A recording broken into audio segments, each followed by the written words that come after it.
Okay, people. It's like, I don't know, 5:30 in the morning.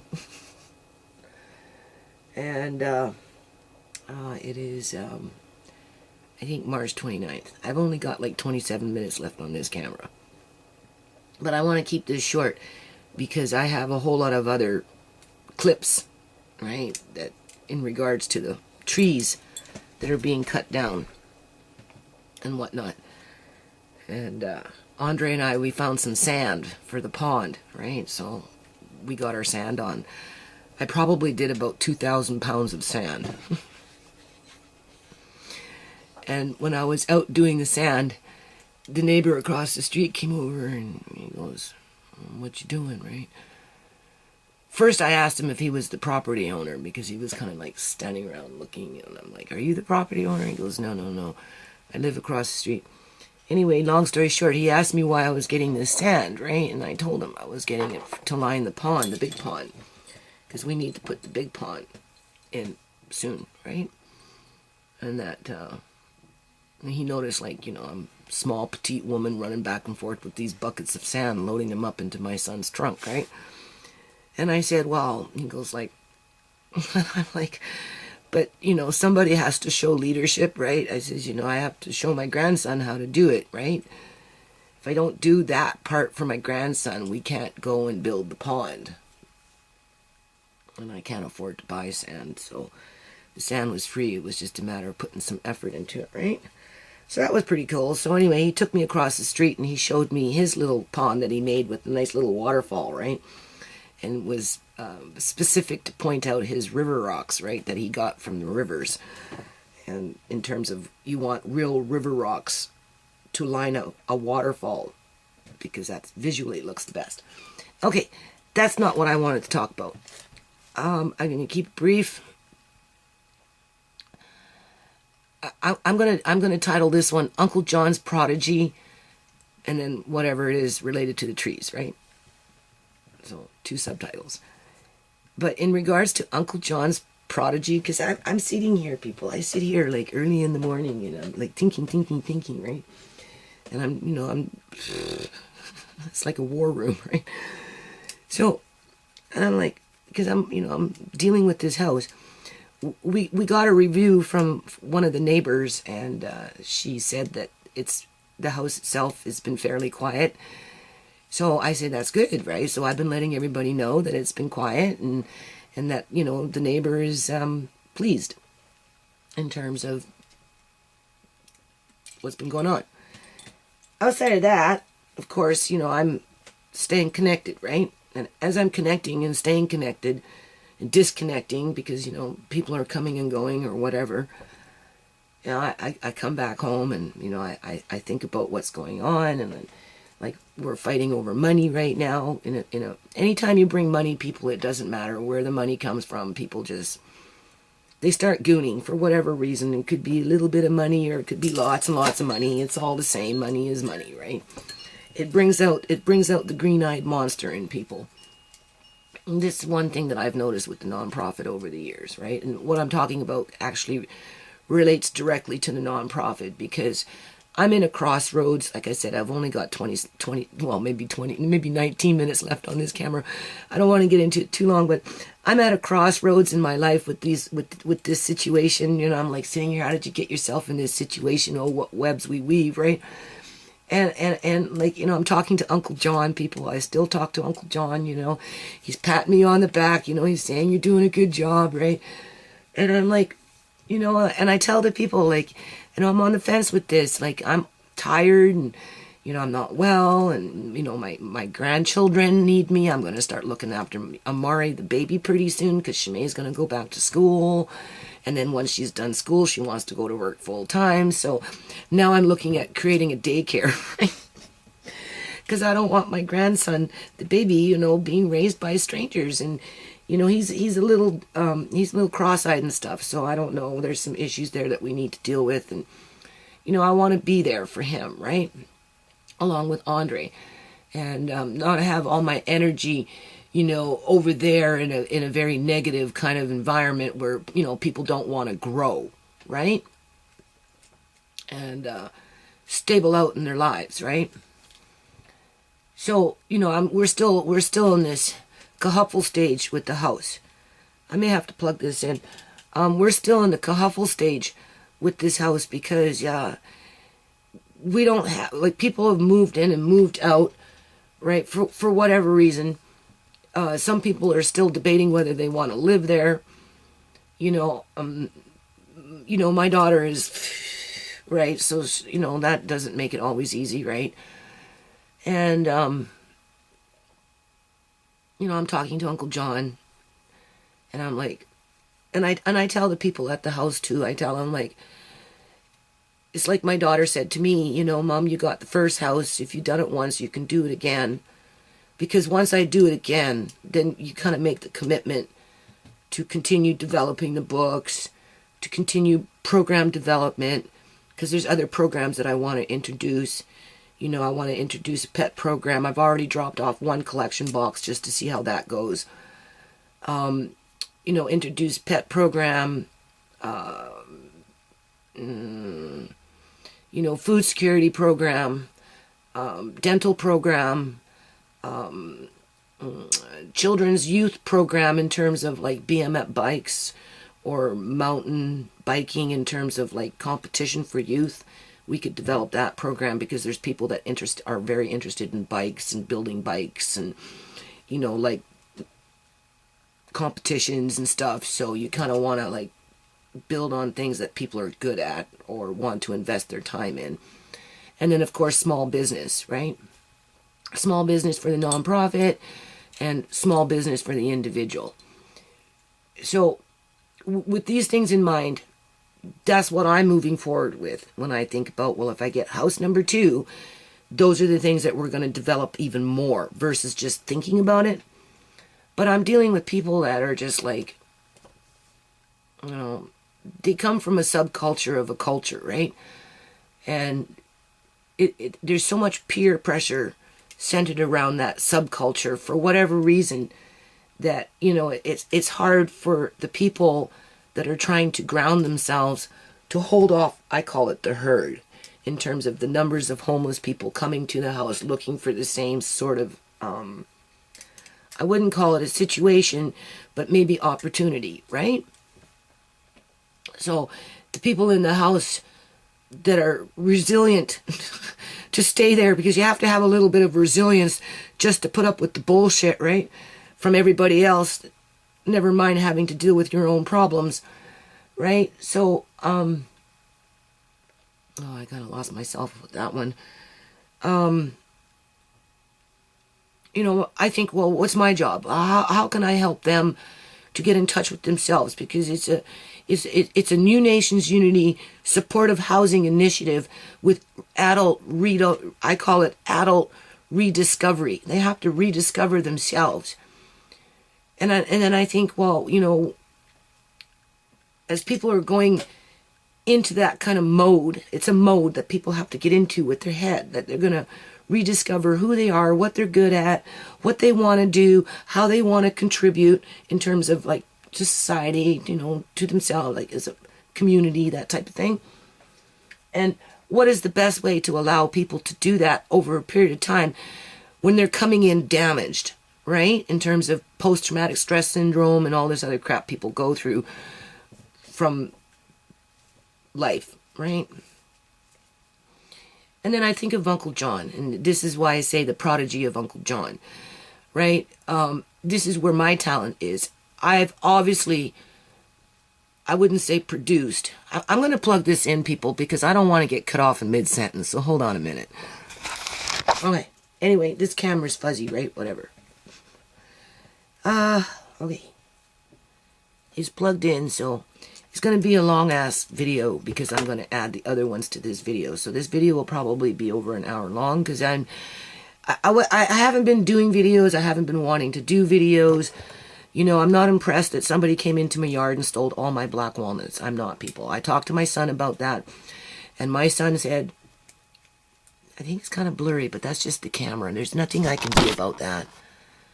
Right? Anyway, my son said that, you know, squirrels like to have their nuts buried. So for the chances of a squirrel coming into your yard and digging up every single fucking nut that you had just planted 4 days prior or 3 days prior, right, is like totally impractical. So in other words, he confirmed that somebody had come into my yard and purposely took my fucking walnuts just to piss me off. And quite possibly plant them themselves, because it could have been done for that purpose. You know, they just sitting there, well, I'm greedy, I want to make some money, and there's a bunch of walnuts there that I know that, well, half of them are sprout, and I can start growing walnut trees myself and make a whole whack of money because I'm the only one in the community that's got black walnuts to sell. People are fucked, right? I mean, there is that possibility, but I think it more leans towards they're watching my videos and they just wanted to piss me off, right? So, I haven't been wanting to make too many videos, right? But there's people in Arizona, for example. I have a subscriber that used to live in Surrey, and she moved away because it got so expensive. And of course, she watched my videos regularly. So, hello, I ain't talking about you now. She lives in Arizona, and she likes to keep up with what's going on in Surrey, right? So she watches my videos. So, it's important to stay connected, right? Just as I have to stay connected with the people in the house, there are certain people on YouTube that do watch my videos and appreciate the things that I say. And I need to stay connected regardless of whether my walnuts are being stolen or not, because I happened to show somebody what I was doing and they got mad and jealous and decided to steal all the walnuts, right? It's just trying to hold me down. Okay, so besides that point, I'm doing a video now, and it's all about Uncle John's Prodigy, right? And I'm like, okay, John, so what's the best way of helping these people in terms of, I don't think, for me, people, I'm not thinking, for them, it's for the moment. For me, it's not. For me, it's about where they're going to be in 5, 10, 15, 20 years from now. That's where my mindset is at in terms of looking at from a foundations perspective, short and long term, right? Where they're still struggling in the immediate. And here, I'll give you an example of what I mean. And this is applicable to every community across the continent. Oh, please, this video is going to be long if I get into too drawn out about it, and it's very important to say this because the mindset has to start within the mind in terms of you can't fix people, but you can help them to fix themselves. And if they help to fix themselves, then that just kind of spreads out and becomes an infection, and then it goes into the community and more people are trying to fix themselves, which makes for a better community, right? Because then people are doing things that they want to do.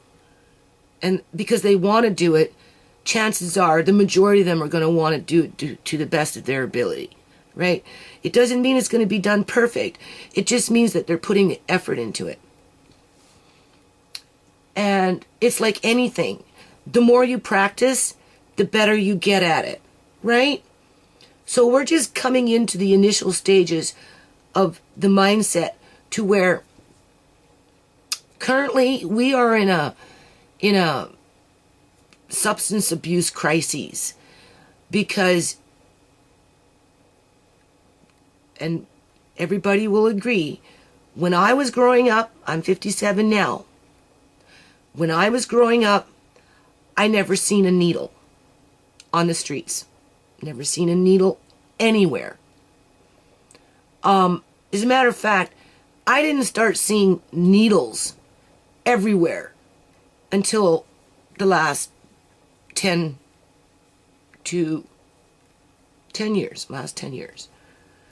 That's not to say that 10 years ago there wasn't a problem with, people injecting drugs. But from what it was 10 years ago compared to what it was when I was a kid growing up to what it is today, it's out of control. And I've pointed this out to one of the people that live in the house. I spoke to this person today about it, yesterday, right? That the mindset has to change in the mind. And and now that we've got the minds in the house versus on the street, because it's not changing on the street, people. There's nothing on the street to help it change. Okay? Just hang on with me on this one. Up on the strip, where there's thousands of them across the continent, currently the people are so disenfranchised, so lost and forgotten about, so feeling abused and whatever, right? And they're at the point where they just don't give a shit. So even if the city comes in with their composting bin and their garbage bin and their recycling bin, and then they expect and ask these sick people, right, that have no control of their lives, don't know how to fix their lives, to be responsible and to put their needles into the right container, is impractical. And the more people that don't care in terms of where they put it, it's like an infection. It starts to spread to more people. So what's happened now is that problem with people just tossing their needles around all over the place like it's just nothing. It's followed into the house. And even though in the house, people are trying to bring in these boxes, you know, for needles and that type of thing, so that this stuff is disposed of properly, because it's everywhere, people. Like I've asked these people, like, why is there so many people addicted to drugs? Like how did it get to this point? You can't go down the street without seeing needles. You can't go into any field that I ever take Andre into, anywhere. It doesn't matter where it is. Walking to the grocery store, underneath the SkyTrain, you're going to see needles. It doesn't, which is a field, it doesn't matter. Now you have to ask yourself why, right? And how can you fix it? Well, you can't fix it, but you can help others to fix it. Starts with the mindset. So I got pricked with a needle because I was doing garbage yesterday. And it happened so quick, so fast, wasn't even thinking about it. Didn't see it coming, people. Right? So as I'm working with garbage to get garbage out. Right? And so I'm telling, like, this is magic finger now, right? I got the magic finger. I'm going in 3 months from now, I'm going for an HIV test and a Hep C. And since I'm doing it, everybody else around me's got to do it now, because I got the magic finger. If you want to be a part of the program development in order to have, you know, a safer environment, then it's important to know, right? Not to ostracize, not to criticize, not to punish, but it's important to know, right? And being that innocent people such as myself are being subjected to accidental infections just because I'm trying to do the right thing and clean up other people's garbage, who are obviously being irresponsible with something that collectively we know should be treated with more respect. But because it's so out of control in our society, where these people that inject drugs, not all, but many, just don't give a shit and toss their needle wherever it is. It doesn't matter if it's on the fucking street corner, in terms of on the curb, right there on the sidewalk, could be right there, right along the grass line. It could be in the fucking field. You know, it could be in the bathroom. It's in parks. Langley, they have it so bad with the needles being tossed around that they brought in one of those boxes into a park where children are like living in complexes that play in that park every day. Like, that's how serious this problem is. And how did it get to that point in a period of 10 years? Something else I found out today. I didn't realize that people don't just inject heroin. I'm like, how did we get so many heroin addicts? I asked somebody today, how did we get so many heroin addicts? Where did they all come from in 10 years? Because it wasn't like this in 10 years ago, people. Well, I was informed that people don't just inject heroin. They inject crack, they inject, methamphetamines, So it could be anything, right? The point is it's something's wrong. It's just overflowing. And as it's overflowing, it's polluting the environment where innocent people such as myself trying to do the right thing accidentally get poked for bullshit. So that makes me, like those people that work up by the front room. Can you imagine how they feel when they're having to fucking deal with it 10 times worse than what I've got? In terms of just that mindset. So now it goes back to Uncle John and the Prodigy. And I'm like, okay. And of course, I look at myself. Back in the day, in terms of how, again, this is where you have to have the vision, right? How did you, I look at myself, right? How did you get yourself into a position where you could even rent a house and try and develop programs with a high probability of becoming successful with them if you hang in there long enough? Because you got the house already, right? You know what I mean? If you didn't get the house, there'd be almost no chance, right? But being that you got the first house, you can get the second house. If you did it once, you can do it again. And if you're going to do it again, you're going to want to do it again for sure, because by that time, you've made the commitment. And this is what I tell the people in the house. It's either we go into house number 2 and 3, or I just close off the books and it's done. Because, I'm not well. I got my excuses. I got other things to do. I'd rather just sew. Who needs the stress? Whatever. Whatever the reason is, it's one or two ways. And if we're going to go into house 2 and 3, I'm now thinking 5, 10, 15, 20 years from now as into terms of what they're going to get from that house. And what is the best method for me to treat the people in the house so that in 5, 10, 15, 20 years from now, they can be successful with the things that they're good at in terms of whatever skills they develop over that course of period while they're connected to the program. So we get house number 2 and that house stays, active for 5 years. What are people going to learn in that house in 5 years so that if and when they ever decide to go on their own or maybe go into house 44, by that time, maybe we'll have 44 houses across the province, people. You don't know, right?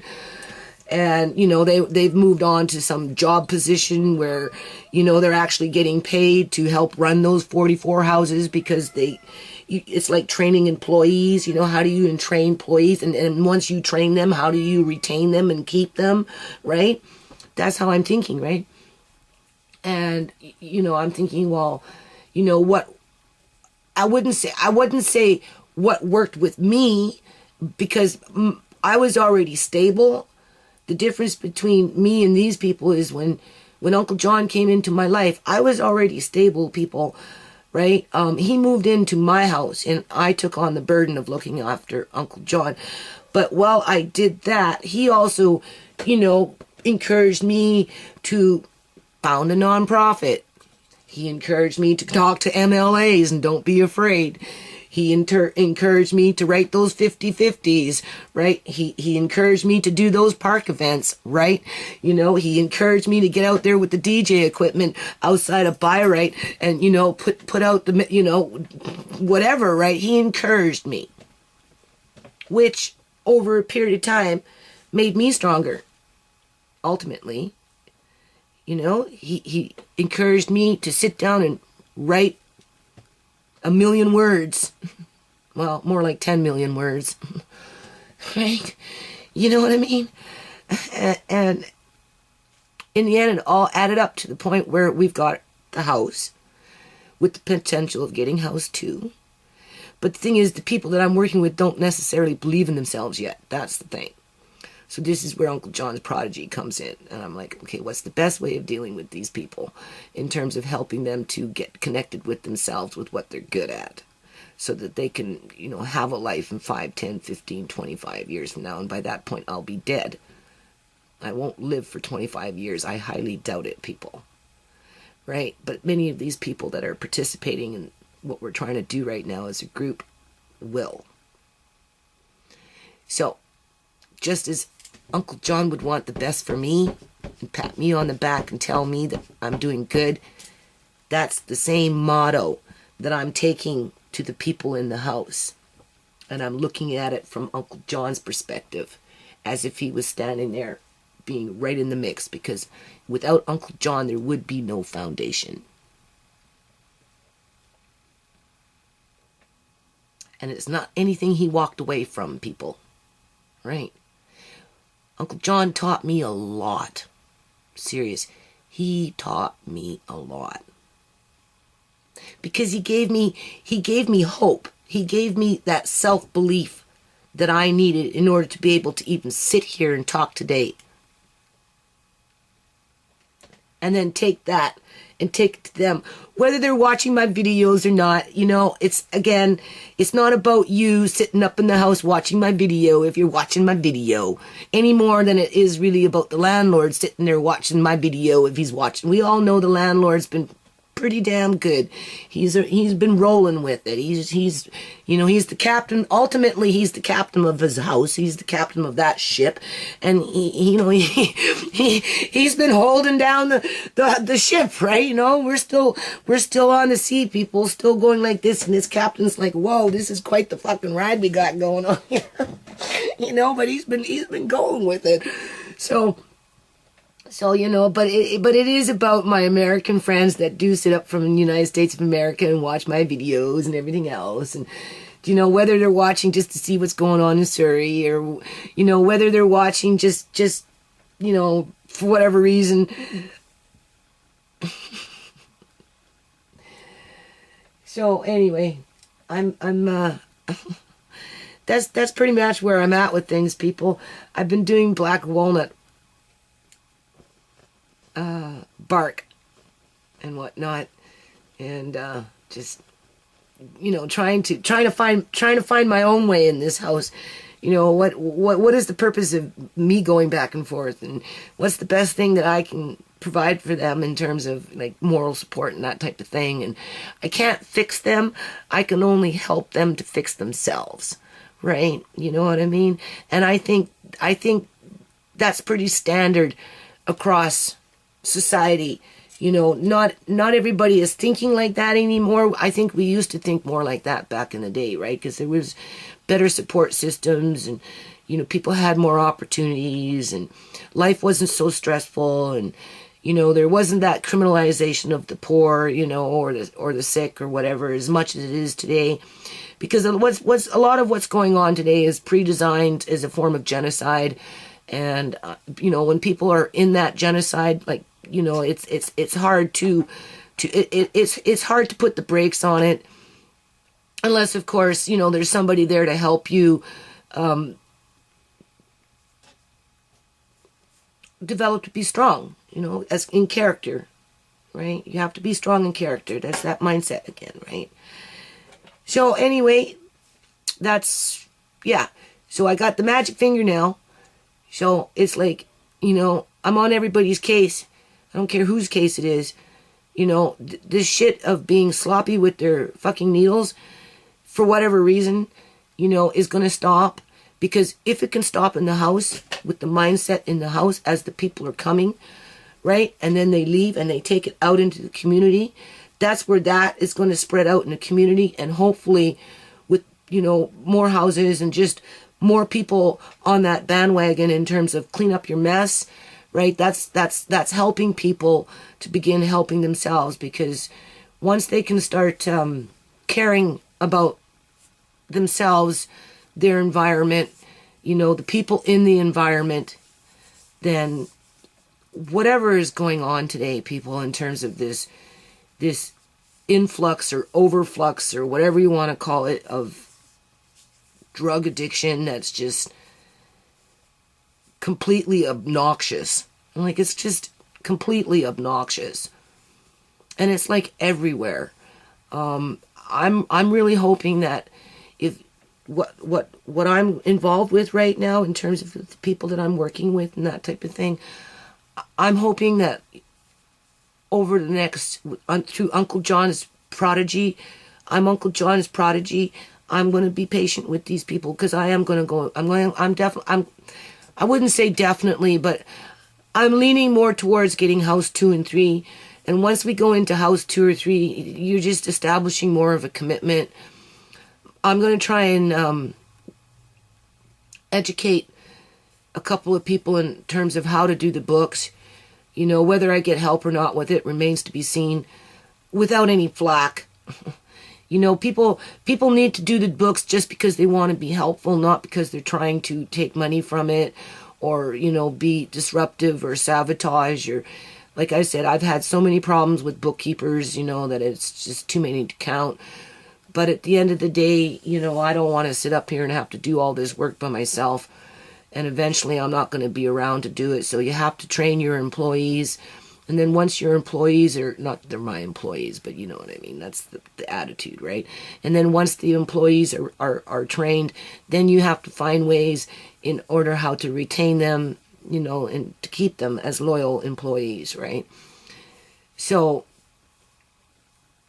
and the best way to do that is to believe in them.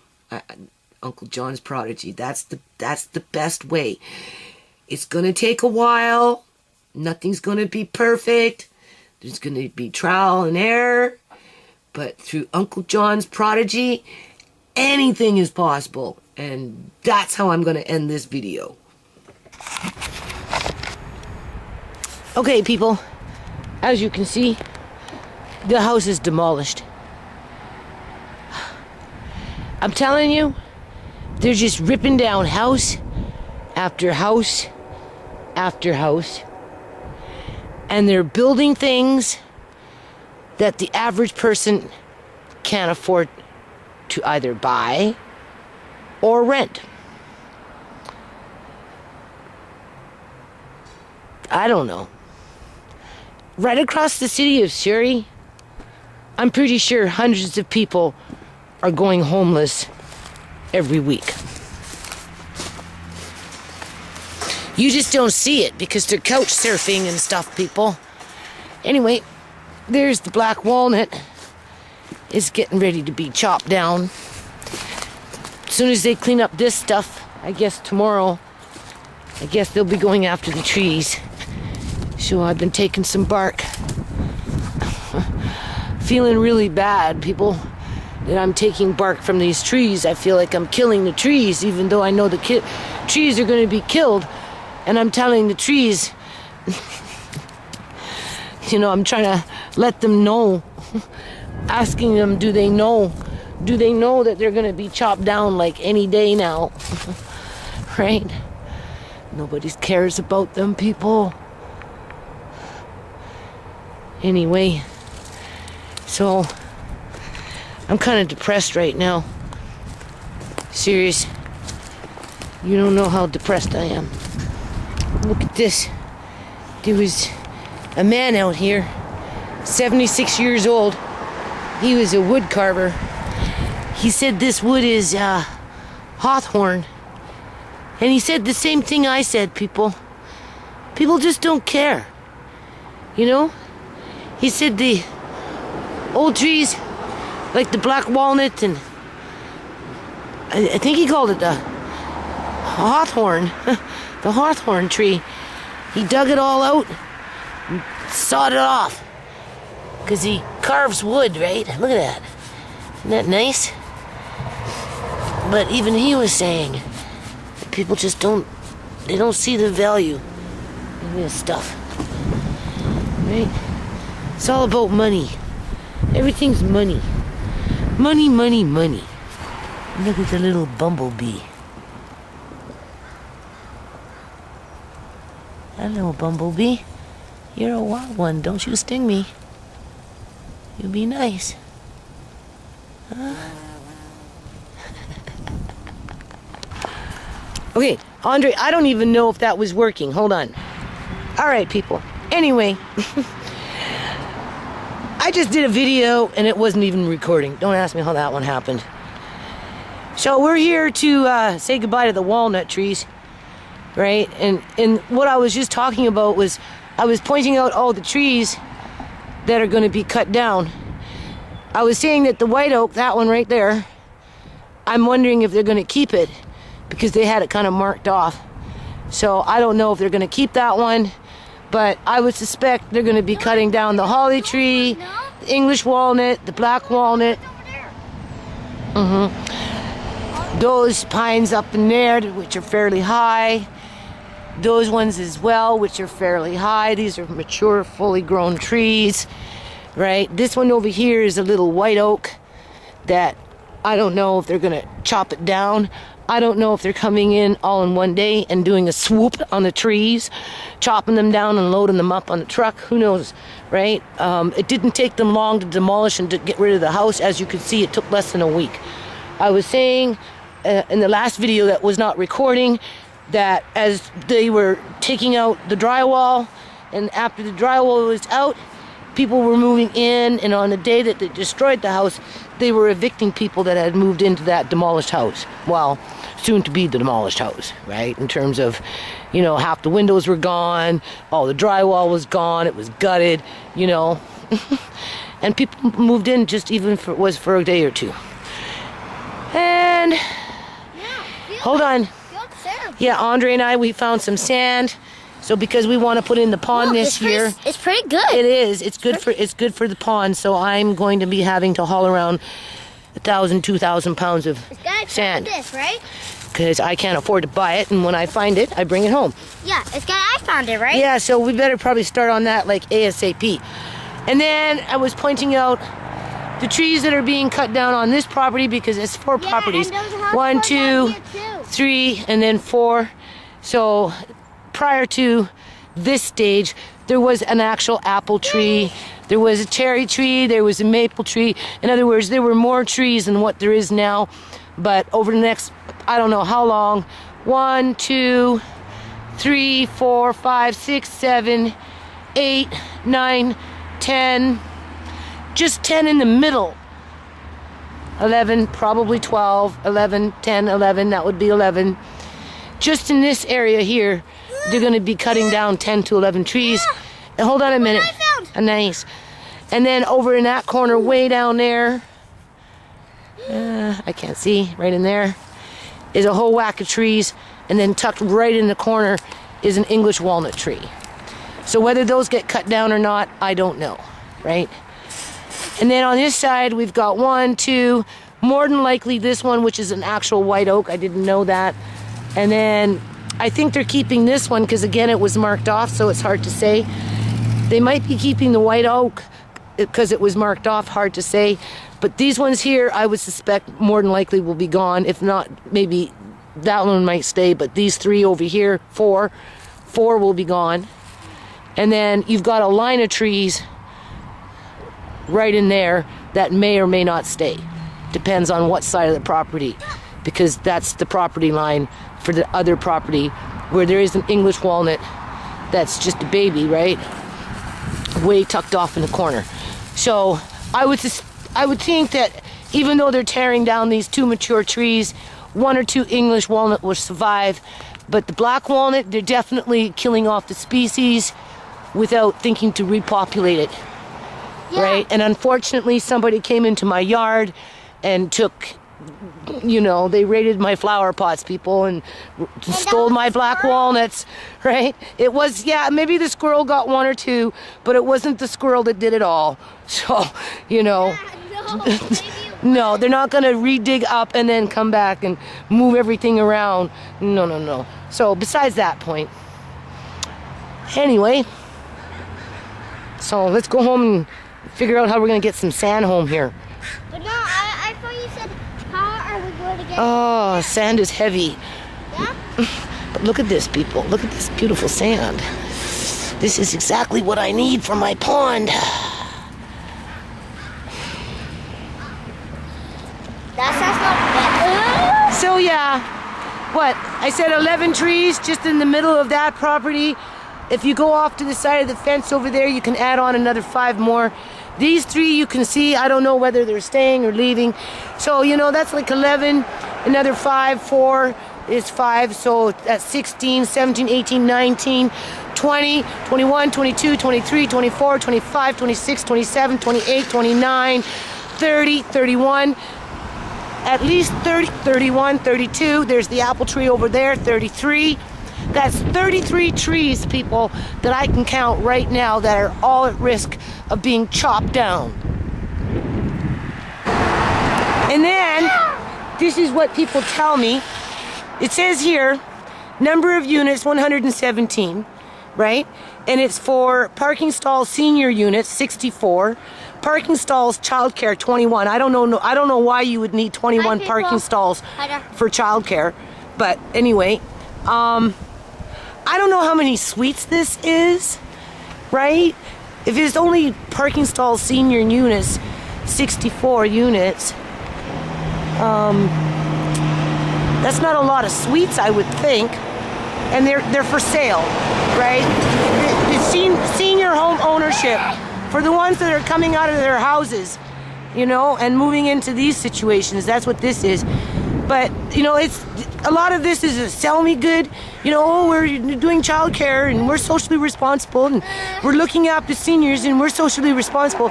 But at the end of the day, what this done is push more people out onto the streets or facing high rent where they have no money for anything else, if assuming that they can even find a place to live, right? That's affordable, right? In this feel-good moment of, you know, gentrification of the neighborhood and, you know, bringing up the economy and filling in the gap with, you know, the seniors needing housing and that. But, you know, there's a risk to this, people, because just as these seniors are moving into these units. Andre, please. Walnut thing, really? Okay, hold on a minute. See? It's a shell. Walnut. Yes, a black walnut shell. That's right. It's a black walnut shell. Squirrel. The squirrel, eh? Yeah. Okay, hold on. I told you we were gonna get some sand. Andre's digging. Come on, you're doing a good job. Don't stop. Yes, I don't know what that is. It's just a weed. Carry on. That's a buttercup. We don't want it. Took it upon himself just to start filling up the buckets for me. So I was pretty impressed. Today you went out on the porch and started building things. Hammer, hammer, hammer, hammer, hammer. Hammered on for a good half an hour. And he was building something.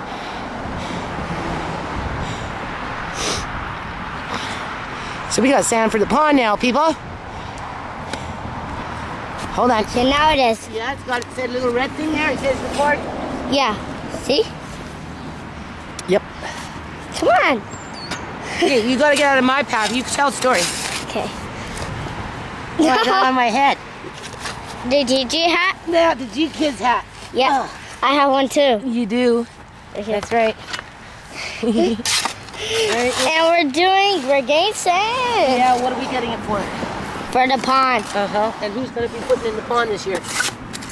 You. No. Marquet, I mean. Uncle Marquet. Yeah. Yeah, he said he's gonna do it. Because he wants to build his own pond. Well, yeah, he wants to have it as a feature pond.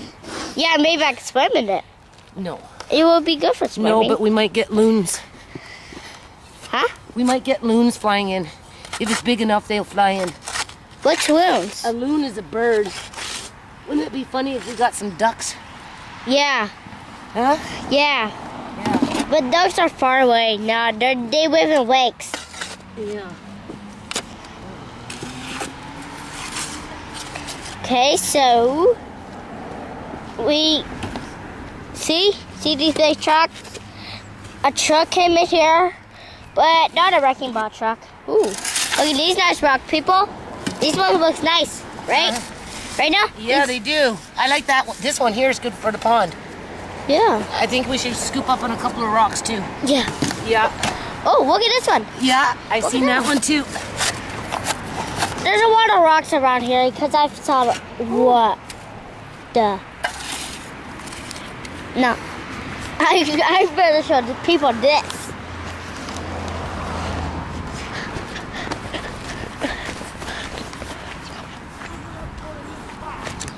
See this, people?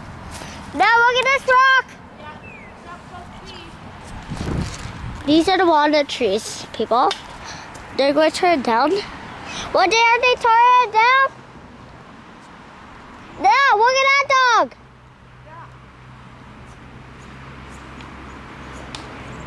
And they're going to cut down the walnut trees. You want to see, right? See the walnut trees? They're going to cut down. I might cut down all these trees. These trees look nice. That one, I think. But that one over there, I think not, because it says off limits. Okay, bye, people. Okay, what is it called again? What? I can't remember the video. What are you talking about? We're getting sand. Oh yeah, right. Thanks. Okay, we're getting sand, people. And we... You have to pay attention. Okay, I was just looking at... Showing them the sand. Oh. Did you tell me to? So now it's going to get... Now it's taking the sand away. See, to take it to the car. And we're getting some sand. See that sand? Because this sand looks pretty good, people. Wait. That's dirt over there. See all that dirt? You see, they turned down this big house right here. Right, people? So look, there's one of the trees. They're going away, people. All that. But that's a lot of dirt. See that? Let's go check out that big rock. See it? That's my rock I found. And this, we are going to do this sand. We're taking the sand away. You see? I don't think they're going to cut down this tree. Because this tree looks nice. Oh, here it comes down.